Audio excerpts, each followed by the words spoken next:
Buenas tardes, pues como os señalaba antes de darle al botón, estamos grabando la tutoría en este nuevo sistema que hemos adoptado este año de regrabar durante este semestre las asignaturas a fin de actualizar el material que ponemos a disposición de los estudiantes de la UNED, porque no solo nos ven en Sevilla, también nos ven desde otros lugares.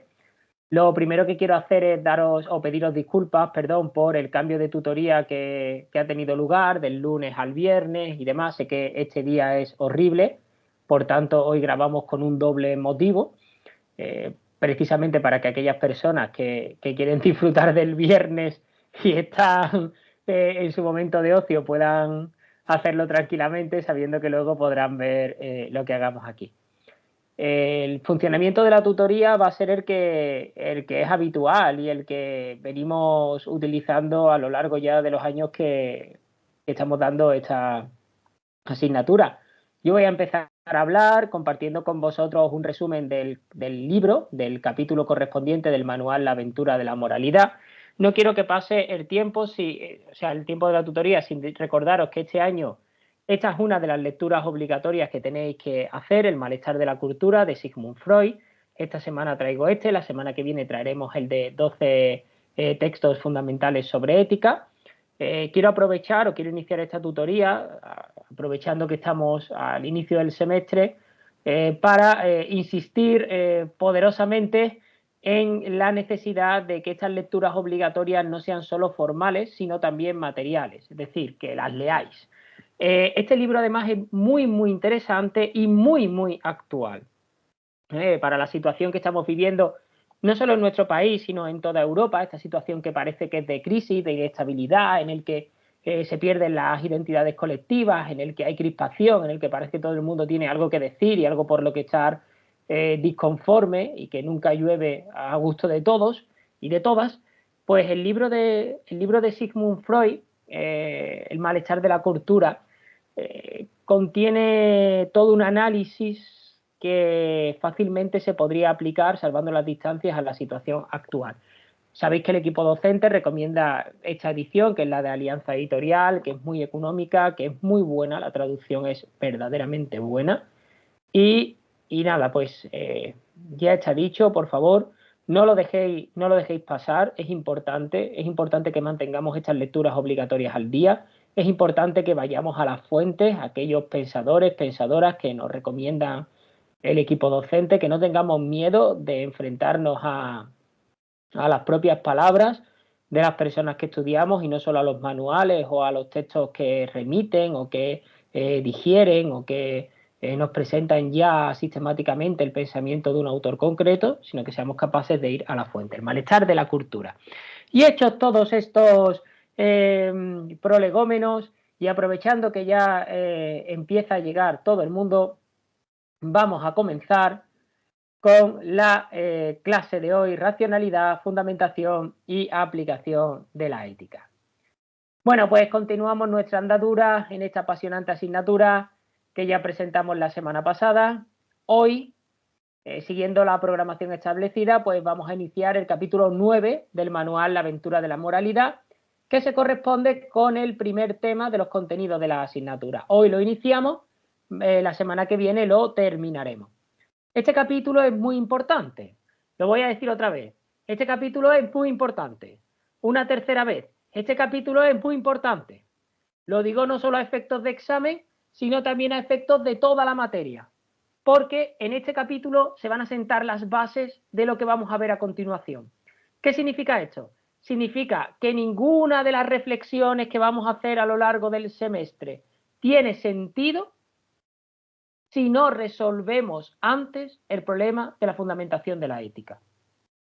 No tiene sentido hablar de ética de la virtud, no tiene sentido hablar de ética aplicada, no tiene sentido hablar de ética y utopía, si no somos capaces de dar una razón de por qué todavía en el siglo XXI hay que hablar de ética. A eso vamos a intentar meternos hoy, aunque voy a dar ya el spoiler, vamos a fracasar estrepitosamente. Vamos a fracasar, no pasa nada, aquí hemos venido a jugar, porque si viniéramos a ganar seríamos ingenieros, con todo mi respeto a los ingenieros. Entonces, ya tenemos el intento y ahora vamos a lo que va a ser la realidad. Este capítulo, como venía diciendo, es muy importante porque toca uno de los temas centrales de la ética, que es el de la fundamentación. Un problema que además es tanto más acuciante, tanto más importante, desde que, como decíamos al finalizar Ética 1, ha perdido vigencia, ha perdido importancia, ha periclitado el horizonte teológico en el que se formaron la mayoría de los postulados de la reflexión ética. ¿Qué significa esto? Esto lo explica muy bien Alasdair MacIntyre al inicio de un libro que se llama Tras la virtud. Él dice que hasta el siglo XX, prácticamente, hasta finales del XIX, principios del XX, la teoría ética estaba construida sobre relatos teológicos o relatos metafísicos o relatos ontológicos fuertes que le servían de fundamentación. Pensad, por ejemplo, lo fácil, con todas las comillas que se le quieran poner, que es defender un determinado código moral en una sociedad teocrática, en una sociedad donde se comparte un relato teológico, donde hay una religión mayoritaria que nadie cuestiona o que la mayoría cree. En ese caso, la discusión en torno a qué sea la ética o a cómo se fundamenta la ética se parecería mucho a las discusiones de los moralistas de la Edad Media y la Edad Moderna, ¿no? Donde el conflicto era en sí el falso testimonio o la mentira, ¿no? Estaba castigada por Dios, era la mentira total, la mentira piadosa entraba, no entraba o dejaba de entrar, pero nadie cuestionaba, por ejemplo, que hubiera que decir la verdad. Esto era un hecho. Y ahora la discusión era por el límite que tenía esa obligación de decir la verdad. Sin embargo, hoy tenemos la particularidad, tenemos la ventaja o el inconveniente, según se mire, de que lo que se cuestiona no es hasta dónde llega la obligación de decir la verdad, sino si existe o no una obligación de decir la verdad. Y por qué la verdad es mejor que la mentira. Y siquiera existe una verdad que podríamos señalar como cuando decimos, tienes que decir la verdad, que es el concepto de verdad tenga un referente, el término verdad tenga un referente. Por tanto, es difícil, es un tema complejo el que vamos a intentar abordar esta tarde, ya os pido perdón porque es tarde de viernes, pero vamos a ello. Bueno, podemos decir, salvando las distancias y haciendo las debidas prevenciones, que como hemos indicado, el primer tema de la asignatura de Ética 2 comienza donde terminó Ética 1. Las personas que hayáis cursado la asignatura de Ética 1 recordaréis que terminábamos el capítulo, bueno, terminábamos esa asignatura con el capítulo dedicado a Ética y Religión, que era el capítulo 8 de ese manual. Un consejo que yo daría en este punto es que si queréis, tanto si habéis cursado la asignatura Ética 1 como si no, hagáis por favor el esfuerzo adicional de leeros ese capítulo de Ética y Religión, de refrescarlo si ya lo habéis leído, de leerlo si tenéis el manual y no habéis cursado la asignatura previa, porque os dará el tono vital desde el que leer este capítulo 9 que ahora presentamos. En ese capítulo 8, si os acordáis, pues veíamos que el verdadero núcleo de la relación entre la ética y la religión era el problema de la fundamentación de la ética. La religión había servido en muchos casos para fundamentar la ética y la ética se había servido del discurso teológico, del discurso religioso, para justificar los valores, los códigos, las conductas que ella prescribía. El problema de la fundamentación de la ética sigue estando abierto. Y sobre este problema es sobre el que vamos a reflexionar los próximos días.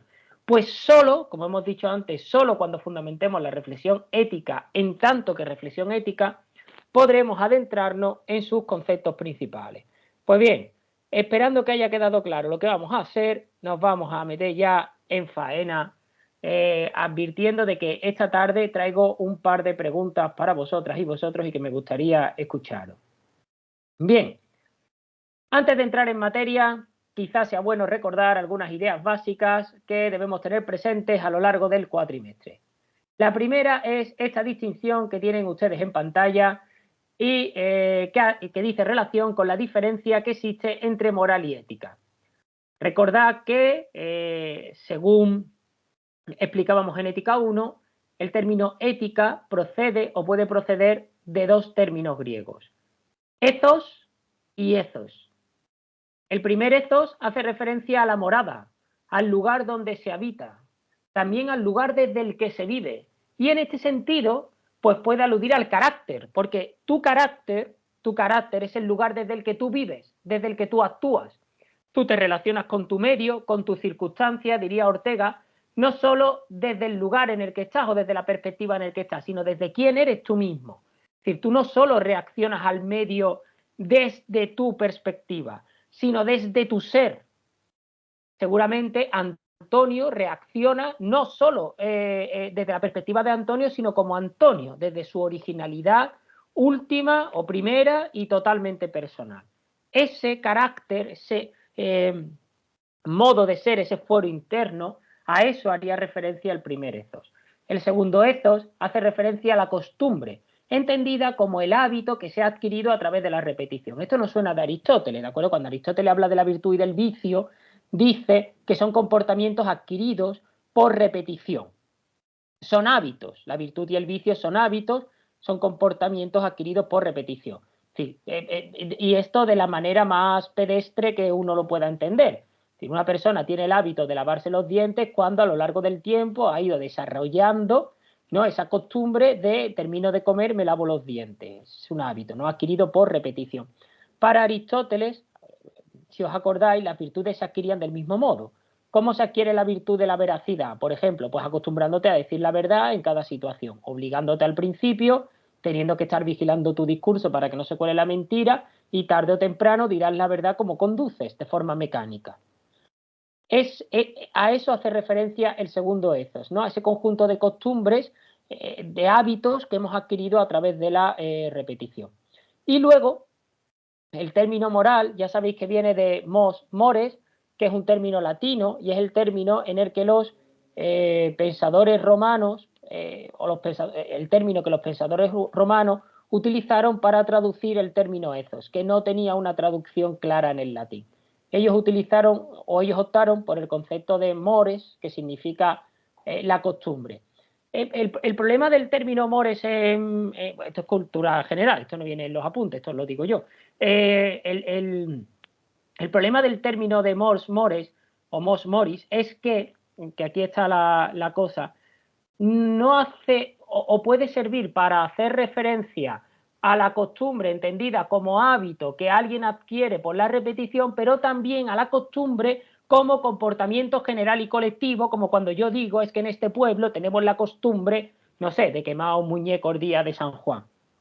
Eso no lo ha adquirido cada persona individualmente como un hábito, sino que es por decirlo así, un comportamiento colectivo, que nadie sabe de dónde viene, que todo el mundo cumple, pero que si tuviéramos que fijar el origen, el origen es difuso. ¿Vale? Ese es el problema del término moral, o mos mores en griego, en latín, perdón, que mientras que el ethos tiene un carácter individual de la costumbre de la persona, que puede ser diferente, ¿no? Yo, por ejemplo, tengo la costumbre de tomar un té después de comer y soy el único que la tiene en mi casa, todos los demás beben café. Eso es una costumbre individual. Sin embargo, la costumbre de tomar café después de comer, que es general y colectiva, y que incluso en los menús de los bares entra el café o postre, en los bares buenos es café y postre, tengan en cuenta siempre la diferencia entre la letra I y la letra O, que es muy peligrosa. Esa costumbre es general, no es de nadie en particular, porque es de todos. Ese es el problema del término mos moris. Y por eso también, cuando hablamos de moral, podemos utilizarla en estos dos sentidos. ¿Vale? Si ustedes recuerdan, cuando hemos hablado en el primer semestre de la palabra moral tiene estos dos sentidos. Puede hacer referencia al código de conducta de un individuo, yo tengo mi código moral, pero también puede hacer referencia al código de conducta de un grupo, de una sociedad, de una familia, de una civilización, precisamente por este carácter individual y colectivo que tiene el concepto en latín. Pues bien, dicho esto, ya sabemos que ambos términos hacen referencia a la conducta humana, pero distinguiéndose, ¿estamos? ¿Vale? Ahora, que ambos términos no hacen referencia a la conducta humana, pero distinguen dos planos en ella. El primer plano es el plano de la acción, del actuar concreto en un momento determinado. Ahí es donde entraría la moral, que hace referencia a lo vivido, al código, al conjunto de valores que orienta la conducta de un individuo o de un grupo. Ese es el primer plano. El primer plano es siempre el del hecho, ¿no? Porque esta es una cosa que no podemos perder de vista. Una de las cosas que no podemos perder de vista es que por muy filósofas y filósofos que seamos y por muy bien que suene decir, no, yo es que estudio filosofía y tengamos la casa petada de libros como la tengo yo aquí, no debemos perder de vista lo que ya dice el señor Aristóteles. Siempre debemos partir de la realidad, de lo que ocurre. El primer plano es siempre el plano de la acción. No podemos reflexionar sobre la conducta de las personas si no hay conducta de las personas. Esto es un hecho. Y no podemos cuestionar los valores de las personas si las personas no tienen valores. O si no hay personas. No perdamos de vista que no podemos, de algún modo, subir o elevarnos al cielo de los conceptos de tal modo que perdamos todo contacto con aquello sobre lo que estamos pensando. Por tanto, el primer plano es el plano de la acción, de la moral, perdón, el plano de la acción, de lo vivido. Cuando nosotros vamos con nuestra mirada de filósofas y filósofos a ver lo que hacen los demás, paréntesis. No sé si esta anécdota la he contado, pero la voy a contar porque es viernes por la tarde y hoy nos podemos permitir un cierto margen de maniobra.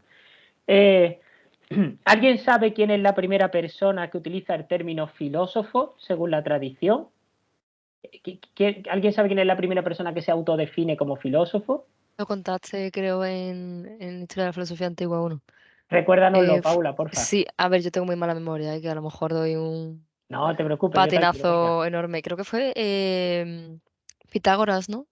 Muy bien, Pitágoras, ¿vale? Lo hace Vale. Pitágoras, ¿te acuerdas en qué contexto lo utiliza? Sí, el tirano, ya el nombre, creo que empezaba por A, pero ya creo que estoy No, era patinando mucho. el tirano, creo que, a mí también me baila el nombre, pero creo que era León, que era el tirano de Soción o de Sición, que le Bueno, pregunta que quién es él, ¿no? claro, porque al parecer estaba justiciando a gente, ¿no? A los inútiles, y le preguntaba a qué se dedicaba. Claro, que es el que hacía, claro, Claro. venga, tú justifícate. ¿Y te acuerdas de su respuesta? Sí, que él se dedicaba a... No, no me acuerdo bien. Que él era filósofo que se dedicaba a pensar, ¿no? Algo Claro, así. claro, le dice, yo soy filósofo, el tirano se queda como estaba, era un término que realmente no existía, le dice, bueno, ¿eso qué es, no? Que de hecho es lo mismo que nos siguen preguntando, ¿vale? Cuando tú dices, yo soy filósofa o filósofo, la gente te dice, bueno, ¿y eso cómo se come, no? ¿Eso para qué sirve? El otro día, Dime. eh, un amigo dijo que tenía un amigo que estudia filosofía y dice, sí, porque me pongo unas patatas grandes en una cheeseburger. Claro, ¿no? A veces nosotros, esta es anécdota de la anécdota, a veces nosotros hacíamos la broma cuando estábamos en la carrera de que, ¿cuál es la frase que repite más las personas que han estudiado filosofía en el siglo XXI? Pues quiere patatas grandes con su más menú. Esta es la frase más repetida. Bueno, pero entonces Pitágoras, que era al que íbamos, que este sí vivía de la filosofía, le dice al tirano, cuando le pregunta qué es un filósofo, dice, mira, cuando tú vas a los juegos de la época hay dos tipos de personas, ¿no? Están los que están en Ah, la arena vale. jugando y luego están los que están animando a los que están jugando. Pues bien, yo soy el tercer tipo, que yo miro a ambos y reflexiono sobre ello. Pienso por qué hacen lo que hacen, me pregunto por qué hacen lo que hacen. Al tirano le encantó la respuesta y decide no justiciar a Pitágoras. A esto es a lo que yo voy, ¿no? O lo que yo intentaba decir. Eh, cuando nosotros o cuando las personas que se dedican a la reflexión sobre la ética acudimos y vemos cómo actúan los demás, nos damos cuenta de que esa conducta no es arbitraria o aleatoria, sino que de algún modo sigue patrones que establecen o que vienen establecidos por valores, por códigos de conducta que pueden ser meramente éticos, pueden ser sociales, pueden ser jurídicos, pueden ser morales, y entonces a partir de ahí se inicia la reflexión. Aparece el segundo plano, y a este segundo plano se dedica la ética. La ética es la reflexión sobre los códigos de conducta que siguen las personas, sobre los valores, sobre las máximas de comportamiento. Por tanto, tendríamos el nivel de la moral, que es el primer nivel, de los códigos, el de los valores, y el de la ética, que es el de la reflexión sobre esos códigos, sobre esos valores. Bien, pues si se ha entendido esto, que era un Perdón repaso. Dime. que te interrumpa, Nada, Valentín, pero nada, las veces que quieras. no me he enterado al principio y luego no lo has vuelto a repetir. ¿Son dos planos de qué? Son dos planos de la reflexión y la fundamentación de la ética, del objeto de la ética. El objeto de la ética tiene estos dos planos. Un primer plano, que es el plano del hecho, que digamos es así la materia con la que trabajamos, y un segundo plano, Vale, que es lo que ya aportamos nosotros, que es el plano de la reflexión. vale, gracias. Vale, y ahora aquí viene el problema, ¿vale? Es eh, esta reflexión que nosotros hacemos en el nivel de la ética le va a servir de fundamentación a las conductas y códigos. Pero ahora seguimos teniendo un problema, que es qué fundamentación tiene la fundamentación que nosotros hacemos de los valores y códigos. ¿Es una reflexión en la nada y sobre la nada? ¿O estamos justificados para hacer afirmaciones que no solo sean morales, sino también éticas?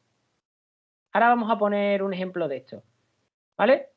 Porque sabemos lo que es una afirmación moral. Por ejemplo, debes decir la verdad. O por ejemplo, no debes matar. Esto sería una afirmación moral, no debes matar. No maten.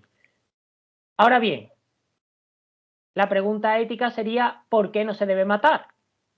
¿O por qué matar está peor que no matar? Pero todavía hay un tercer nivel de reflexión todavía más profundo, que es el que fundamenta la pregunta sobre el por qué matar está mejor. O sea, perdón, por qué matar está peor que no matar, que es el nivel que vamos a intentar explorar hoy.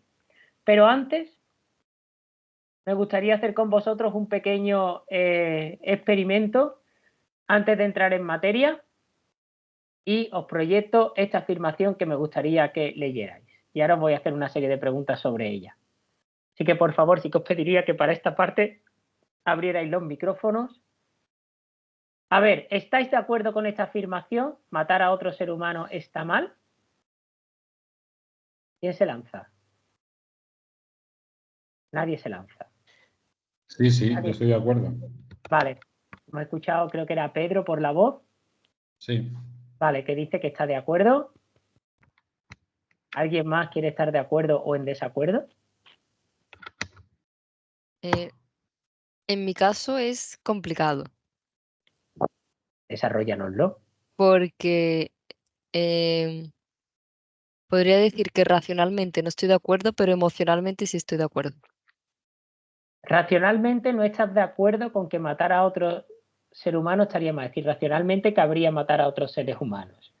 Pero emocional. Yo soy capaz de montarme situaciones en las que mataría a alguien, No, pero no si somos capaces de matar, sino en si las que no está vería mal. mal matar a alguien. Sí, vale.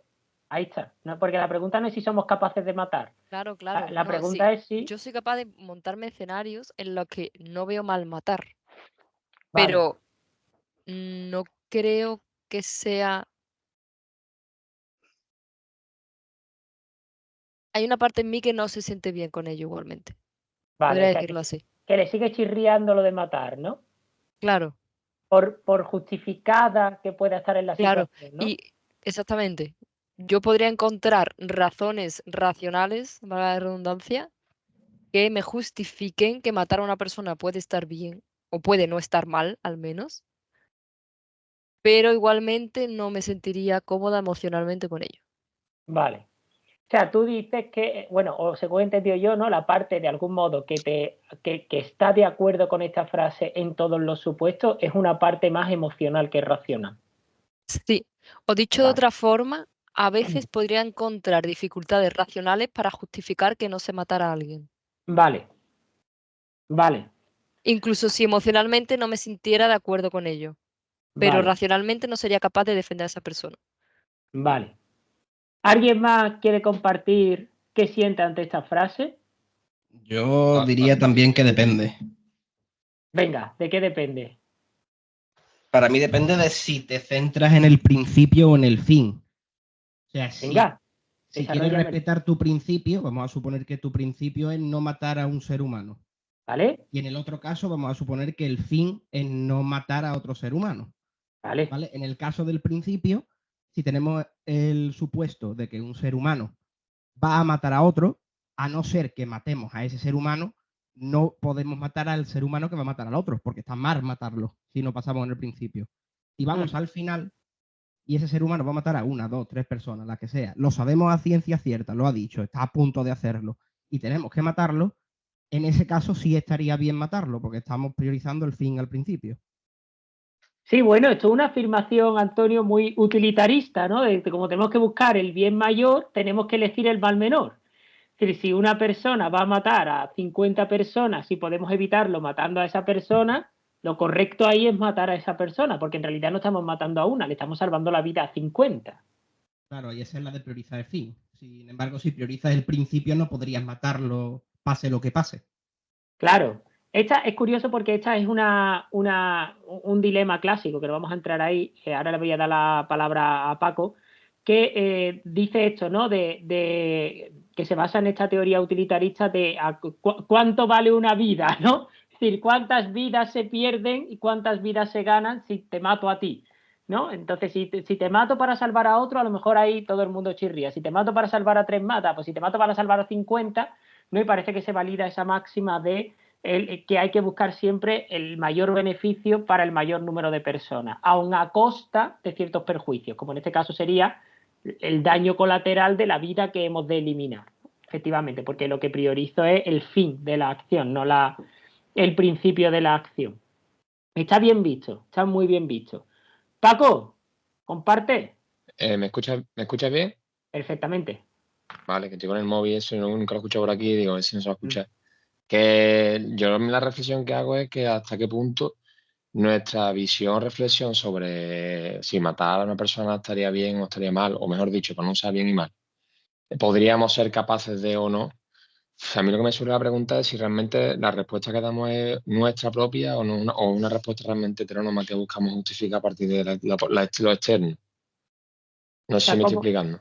como que estamos intentando justificar lo que la sociedad nos ha Claro, dicho que tenemos que pensar elijamos una sobre cosa u esto. otra, Sí. elijamos una cosa u otra, la impresión que me da es que siempre es una respuesta que en el fondo no es nuestra, es heterónoma. Es decir, nos basamos en algo externo para justificar precisamente lo que debería ser nuestra respuesta.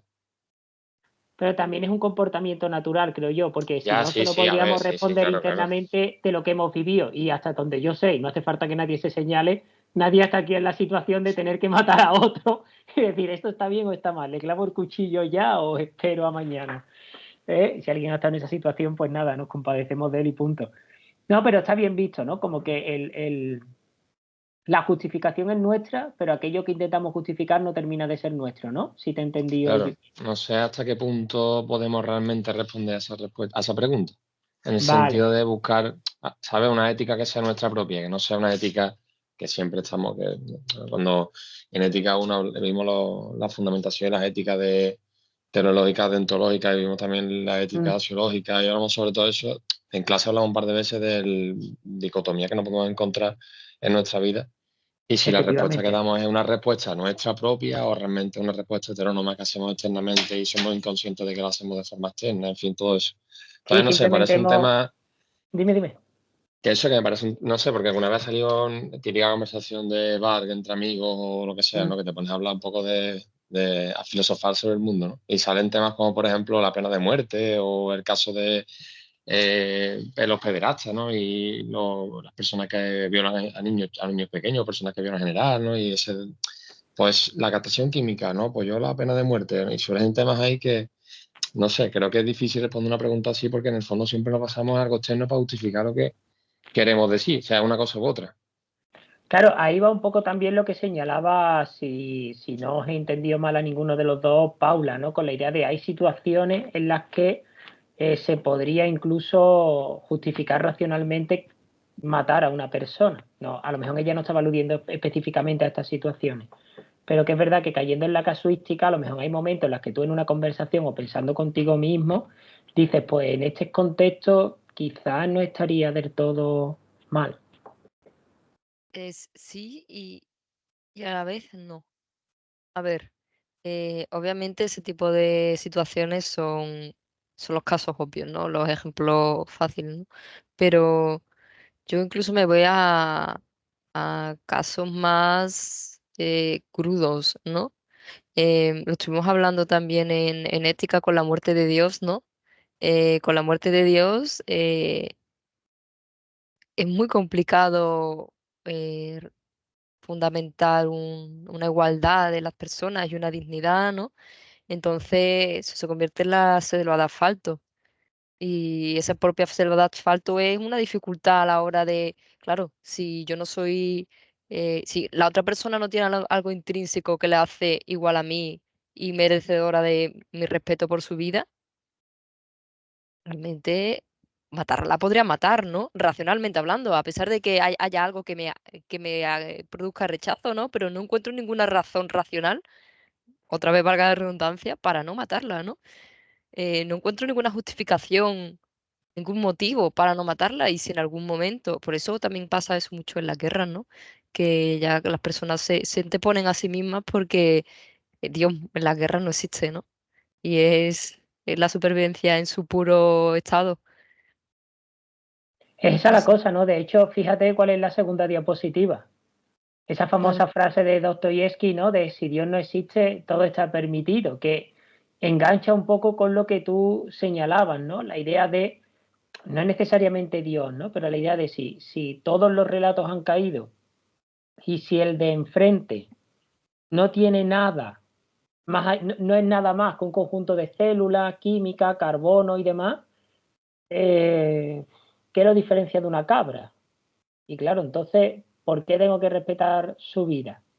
Realmente, yo creo que desde ese punto de vista, Mm. eh, si no se mata, es un poco como el contrato social. Es por, tú respetas la vida de los demás porque esperas que los demás respeten tu vida. Porque a lo mejor no tienes un motivo racional para no matar al resto, pero sí tienes un motivo racional a lo mejor para querer seguir vivo. Y si hay algún tipo de contrato o de ley tácita que te dice que si no matas a los demás a ti no te matan, o si tú has perdido a alguien, si a ti te han matado a alguien y has sentido el dolor, empatizas de esa forma, ¿no? Y te repele eso. Pero ya digo que lo veo desde un punto de vista mucho más emocional o de Es interés racional, ¿no? que racional, porque racional se queda coja a la silla.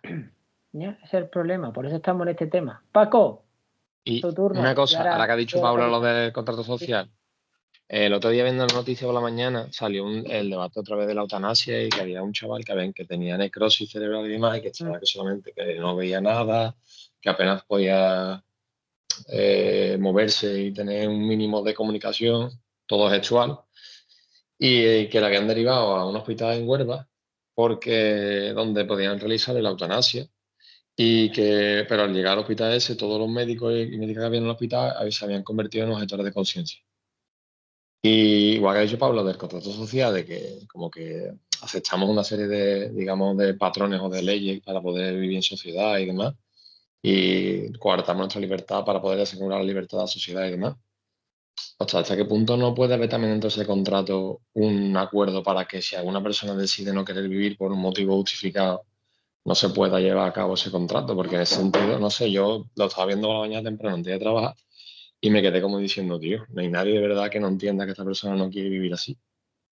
Que no es un motivo, no es que estaba aburrido, es que además salen las imágenes de chaval en la tele y que era impactante, ¿sabes?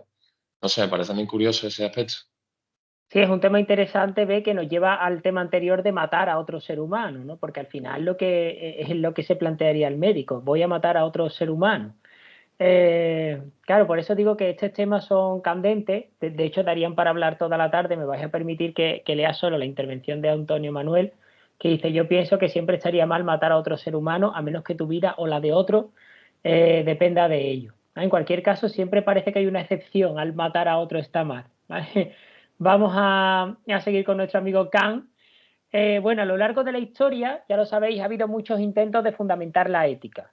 Históricamente, ¿no?, la mayoría de ellos han sido de corte o de tipo ontológico, ¿no?, intentando fundamentar la ética en el ser, ya sea de tipo más teísta, más naturalista, más racionalista.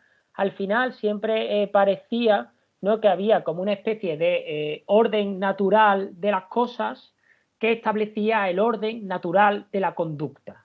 Sin embargo, un intento novedoso lo protagoniza Kant, que no pretende basar la ética sobre la ontología ni sobre el ser, sino sobre el deber ser, aun cuando no sea. Intenta explicarlo porque es un poco, parece un trabalengua. Hasta Kant, no necesariamente hasta Kant, pero vamos a fijar Kant como el punto de inflexión. Hasta Kant, primero se estudiaba el ser de la realidad y del ser de la realidad se derivaba el deber ser del ser humano. El ser humano tiene una naturaleza. Pensad en Aristóteles, ¿vale? Que es como el paradigma de esto. Aristóteles, en la Ética Nicómaco, estudia la naturaleza humana, parte del hecho de que hay una naturaleza humana y que esa naturaleza humana establece el fin propio del ser humano, fuera del cual el ser humano no se realiza correctamente. Es decir, que hay una manera correcta de ser humano y una manera incorrecta de ser humano, y que esa diferencia entre la corrección y la incorrección la fija la propia naturaleza humana. Del ser derivó el deber ser. Kant no parte de ahí. Kant no cree que existe una naturaleza humana y no cree que exista un orden ontológico o moral de la realidad. Si hay un orden natural, existen una serie de leyes de las que yo no me puedo zafar, como la ley de la gravedad, el principio de exclusión de Pauli y todo este tipo de cosas que efectivamente yo no puedo saltármelas a la torera, pero ese orden natural no es un orden moral que me dicte cómo yo debo ser, ¿no? La ley de la gravedad, por decirlo de una manera muy pedestre y muy rápida, la ley de la gravedad no me dicta reglas de conducta. Salvo que, bueno, si salto de una azotea y lo más probable es que me pegue un porrazo gordo contra el suelo. Pero en principio no me dicta ningún comportamiento moral concreto o determinado.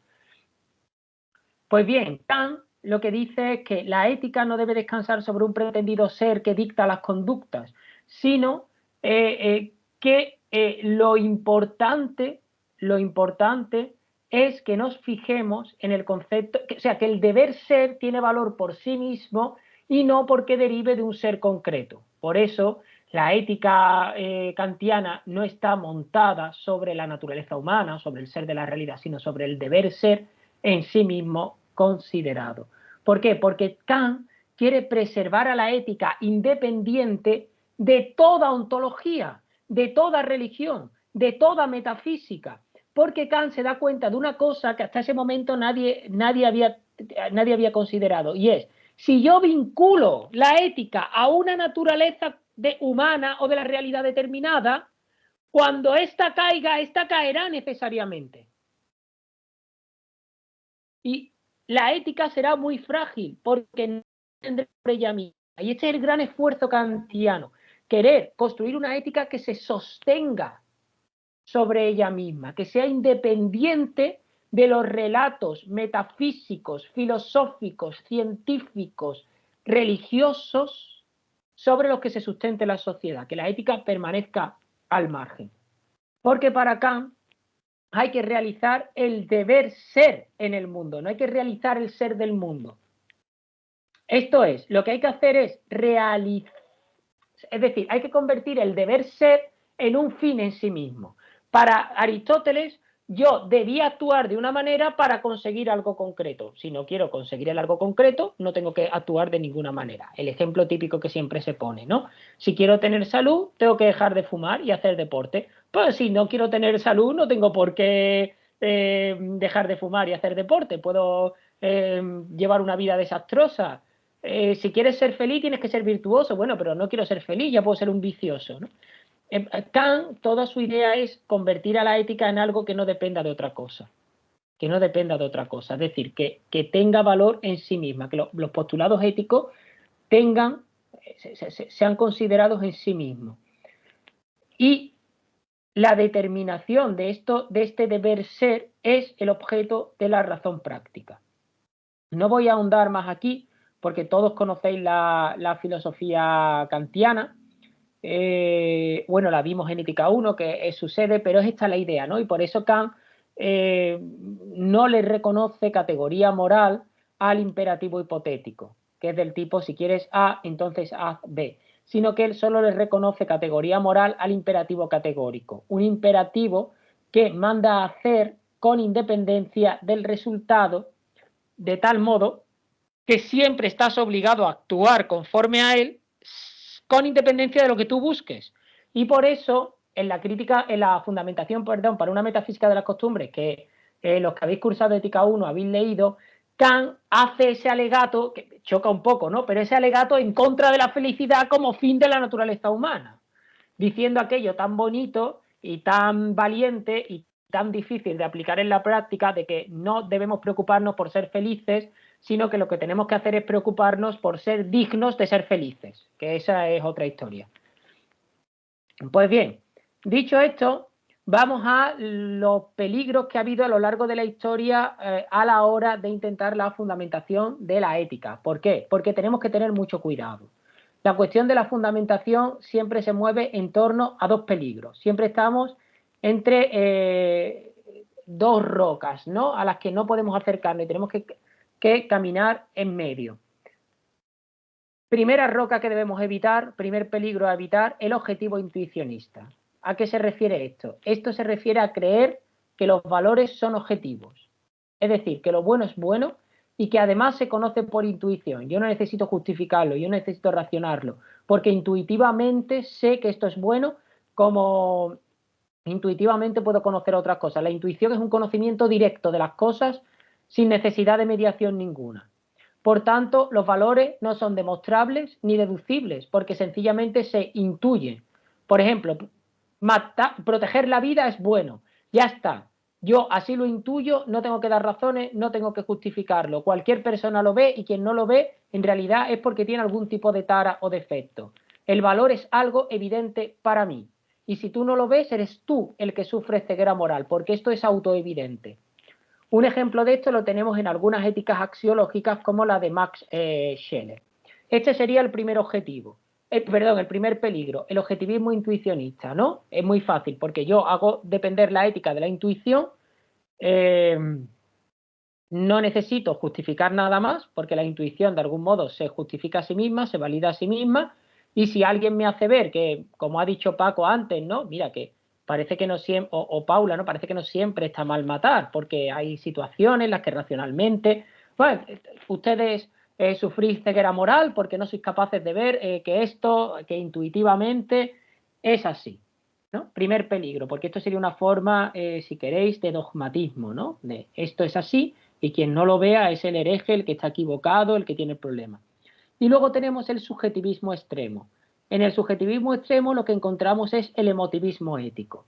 Lo bueno es bueno, no porque yo lo intuya como bueno, sino porque lo siento como bueno. Me hace sentir bien, me hace sentir realizado, me hace sentir a gusto, entonces debe ser bueno.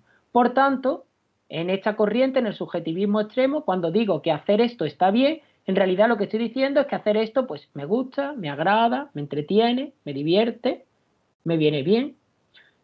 El primero es un peligro por lo dogmático, porque en el fondo lo que busca es imponer una visión como la visión. Y el segundo es peligroso porque diluye la ética en el afecto. Entonces, el código moral sobre el que reflexiona la ética irá variando en función del afecto de la persona en cada momento.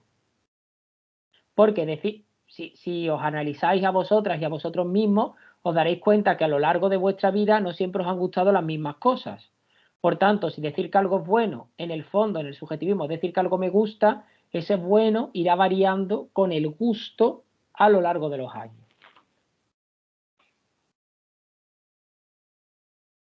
¿Se ha entendido? ¿No se ha entendido? ¿Lo odiamos? ¿Nos va gustando la reflexión? Bien, pues ahora vamos al núcleo de la tutoría de hoy, que es la metaética. ¿Qué es esto de la metaética? Pues bien, como lo tenéis en pantalla, el objeto u objetivo de la metaética es reflexionar filosóficamente sobre las doctrinas éticas desde las que se reflexiona sobre la moral. Por eso la metaética constituye una reflexión sobre el fundamento de la ética.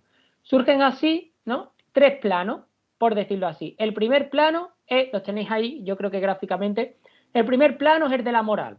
¿Vale? Aquí están los códigos, las conductas, los valores, el tienes que decir la verdad, el no mates, el no robes. Si queréis una imagen gráfica que todos podemos tener en la cabeza, porque todos partimos de la misma cosmovisión, el decálogo sería el ejemplo típico de moral, ¿vale? Los 10 mandamientos. Pues no mates, no robes, no codicies a la mujer del prójimo y no digas, al hombre tampoco, ¿vale? Y no digas falsos testimonios, ¿vale? Que lo del prójimo es para todos, ¿vale? Que nadie codicie lo de los demás. Bien, la ética, el segundo nivel, es una reflexión sobre ese código.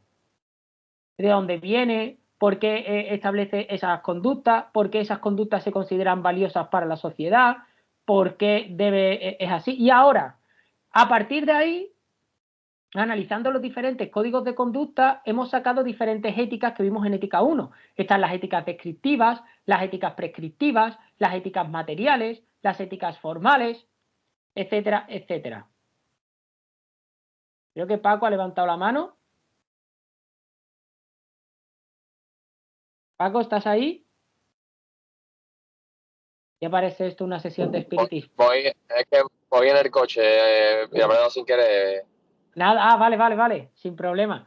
Vale, pues entonces, le hemos dicho, tenemos una serie de códigos de conducta, tenemos una serie de éticas que reflexionan sobre esos códigos de conducta, éticas axiológicas, éticas materiales, éticas formales, éticas deontológicas, vale, y luego la metaética reflexiona sobre esas éticas. ¿Qué es lo que hace que una ética sea deontológica y otra sea axiológica? ¿Qué es lo que hace que una ética sea y entonces tenemos los 3 grandes niveles de reflexión, ¿vale? Pues la metaética es la reflexión sobre la reflexión constituida en torno a los códigos de conducta.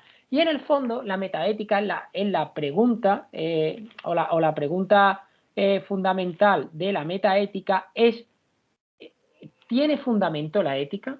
¿O es todo social, sociológico, voluntarista? Dentro de la fundamentación deben evitarse 2 errores. El primero, el dogmatismo, que es intentar construir una ética cerrada, completa, absoluta, de tal modo que las cosas solo puedan ser así y no de otra manera. Y el segundo, el escepticismo, que es caer en la tentación de decir que la ética no tiene fundamento. Ni se le puede encontrar, ni se puede tener, ni se puede buscar. Con lo cual, que hay que dejar que cada uno sea e intentar llegar a transacciones mínimas dentro del contrato social para no matar, ¿no? Pero que todo lo que sea buscar un fundamento, intentar ir más allá, establecer valores, conductas que sean universalizables, que todo eso es una chorrada. A eso se dedicaría, o esa sería la visión del escepticismo. Digo que son 2 errores que deben evitarse porque en realidad son 2 formas de intolerancia y en el fondo son lo mismo. Hay una tercera vía, hay un camino intermedio, ¿no? Que lo representaría la perplejidad que podemos sentir ante el sentimiento ético.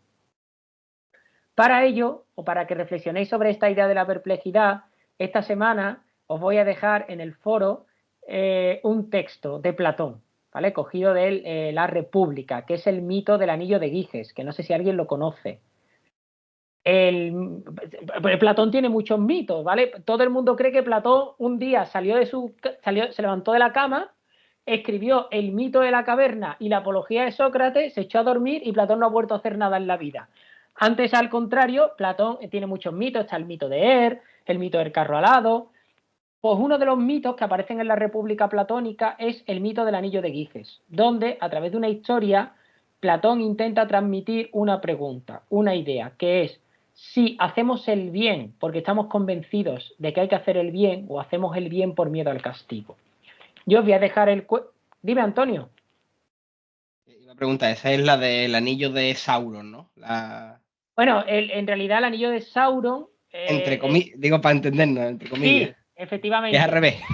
Sí, exactamente, digo, porque la República de Platón es como 2000 años, 2300 claro, años anterior al Señor de los Anillos. Pero claro, si alguno se ha preguntado alguna vez, porque si conocéis un poco las películas o conocéis el libro del Señor de los Anillos, que es muchísimo más recomendable que las películas, porque es un libro que se puede leer a muchos niveles, sobre todo para personas que están estudiando filosofía, más allá de que se esté de acuerdo con todo o con no.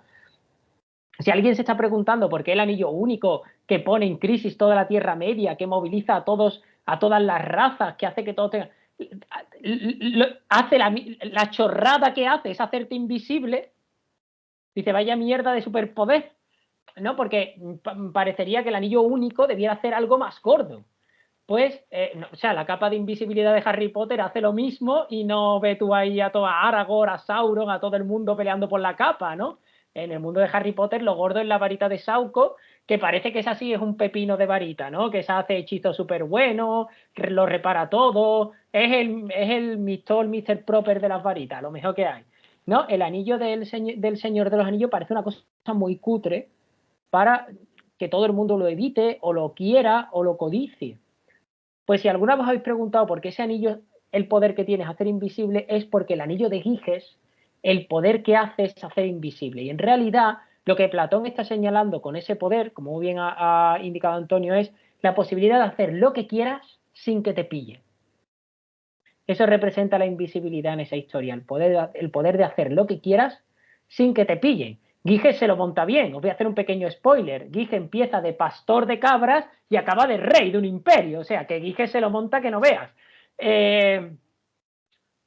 Y la clave de esa historia, o la pregunta que se deduce, es esta, ¿no? Es, ¿hacemos el bien por el bien mismo o hacemos el bien por miedo al castigo? ¿No? Porque la pregunta que da Glaucón al final, o el reto que Glaucón le lanza a Sócrates, vas a leer, es muy interesante, ¿no? Cuando le dice, yo te digo, Sócrates, que si eligieras una serie de personas justas y le dieras este anillo, todos actuarían como Giges. Es decir, su justicia es solo una apariencia porque tienen miedo al que dirán, a perder prestigio social, al castigo, pero si estuvieran convencidos de que nadie va a descubrir lo que han hecho nunca, dejarían de ser justos.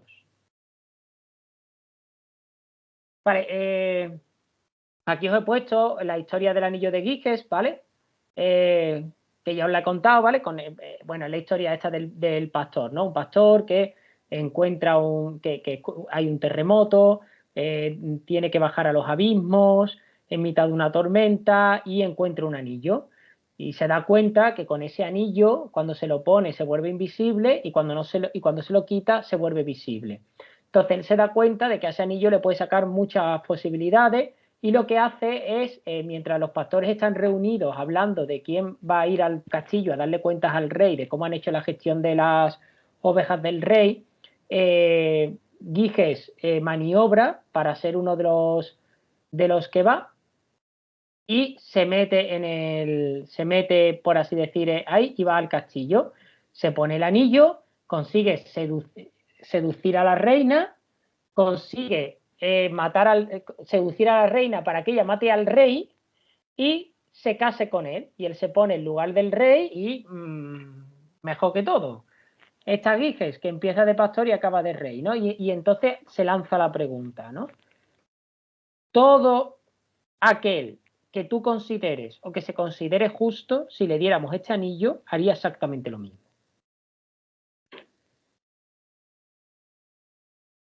Yo os lo dejo, vosotros reflexionad y la semana que viene comenzaremos por el texto del anillo de Giges. A ver que una vez leído la historia, qué pensáis vosotras y vosotros y sobre todo qué respuesta dais a la pregunta, ¿vale? Pero no la quiero lanzar ahora porque me gustaría que leyerais el texto tal y como aparece en la República de Platón y yo os lo voy a dejar en el foro de la tutoría, ¿vale? Para que veáis también la intrahistoria, por qué Giges hace lo que hace, de dónde viene el diálogo que mantienen Glaucón, que es el hermano de Platón, y Sócrates, etcétera, etcétera.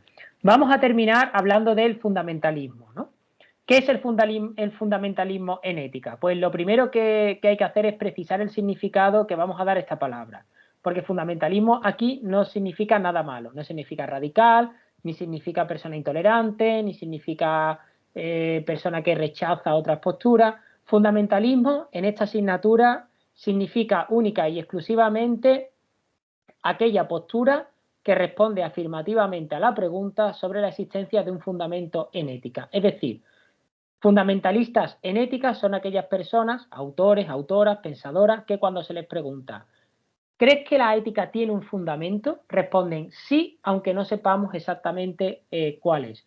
Dentro de esta postura, pues destaca Carr, Otto Appel, y la ética comunicativa o discursiva. Perdón, que está aquí. La ética comunicativa o discursiva. ¿Qué es esta ética? Hoy solo vamos a apuntar algunas ideas porque lo vamos a ver la semana que viene, ¿no? En esta ética hay dos grandes influencias, que son la hermenéutica, que viene de... Bueno, la hermenéutica, sabéis que el gran exponente de la hermenéutica en el siglo XX ha sido Hans Georg Gadamer, pero que en realidad Gadamer no inventa la ética. Gadamer en realidad, la hermenéutica. La hermenéutica en realidad viene de Schleiermacher, donde lo deja Schleiermacher, lo retoma Dilthey, pero estos dos se centran sobre todo en la hermenéutica metodológica, es decir, la hermenéutica como un método de análisis de textos poéticos, filosóficos, literarios, religiosos, etc. Heidegger es el primero que dice que la comprensión, la hermenéutica no es una de las tareas que realiza el ser humano, sino que es la tarea propia del ser humano, porque el ser humano lo que hace es comprender. Comprende el medio, se comprende a sí mismo, y la hermenéutica da un salto. Pasa de ser un método a ser un modo del ser, a ser un modo de ser, a ser el modo de ser por excelencia. Y ahí lo retoma Gadamer. Esa hermenéutica entendida no como método de análisis, sino como modo de ser, es la que va a influir en la ética discursiva. Y en la otra gran filosofía que va a influir en esta ética es el giro lingüístico de Wittgenstein. ¿Vale? Esa idea del análisis del discurso, de las proposiciones, etc. Surge así lo que en ética se ha llamado el trascendentalismo, sobre el que reflexionaremos la semana que viene. ¿Dudas, cuestiones, comentarios? Yo tengo un comentario. Rapidito, hemos sido esta semana. Realmente es un off topic, pero Venga. por comentarlo. Si nadie tiene que Espérate, decir voy a nada. aprovechar, espérate un momento, voy a cortar la grabación porque esto es solo para gente que está aquí. Vale.